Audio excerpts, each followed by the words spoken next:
We're taking that back and we're going to be weighing it for scrap. Now, wait a minute. The best car I ever owned in my life, my first car was a 69 Grand Prix. Love those cars. Loved it. Gorgeous. All right, let's hear from Mike Larkin. We started to talk and we jumped in. And my buddy William Granata, who took the time to show up. Mike, William, let's hear some words of wisdom. Well, I was saying about Simon Sinek. I mean, you got to know your why. Peter talked about the people, the process, and the technology. I've been focused on the technology as far as the car dealerships, but I'm working on the outside in. Now, when you say technology, I just want to nail it down. I can open my car garage door with my garage opener. Is that what we're talking about? I just want to see what level of sophistication I'm making sure I'm dialed into. Yeah, you're dead on. I mean, the press of a button, I mean, like having Nikolai Tesla's ghost on the show. Go ahead. Right? Oh my God. But I mean, it's a different perspective. That what needs to be done is the consumer needs to have a better experience looking at the dealer and being attracted to the dealer, and we're giving the dealerships access to those assets, but they're not seeing the whole picture, and they're seeing it from the inside out, and that's where the vendors or partners are with them as far as AI.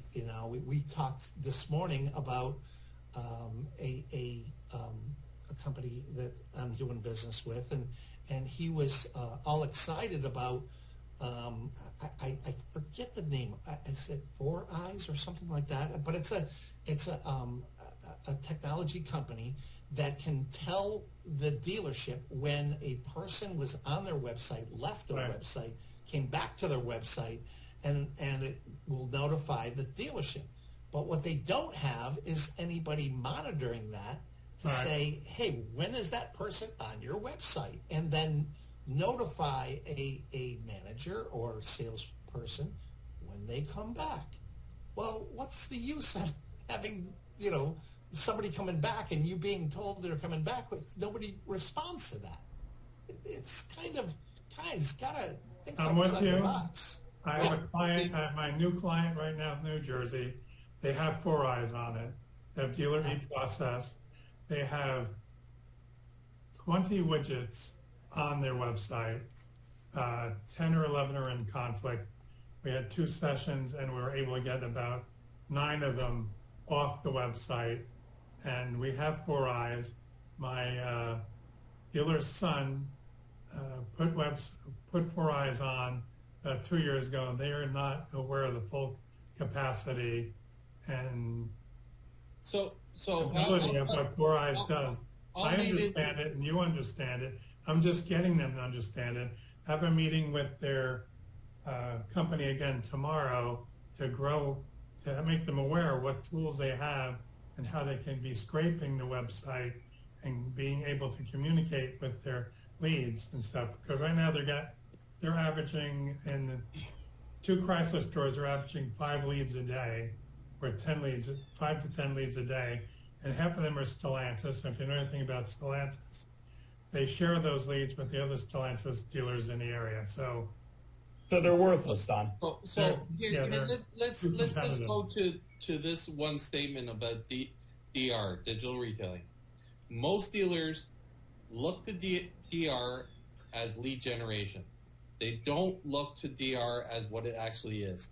DR is anything that a customer touches digitally that reaches a dealership. They touch their phone as a text message, that's digital retailing. They go to social, it's digital retailing. They make a phone call, it's digital retailing. Website, you name it. They're all digital retailing platforms. We need to be able to consolidate that down to one single platform and entity coming into the dealership.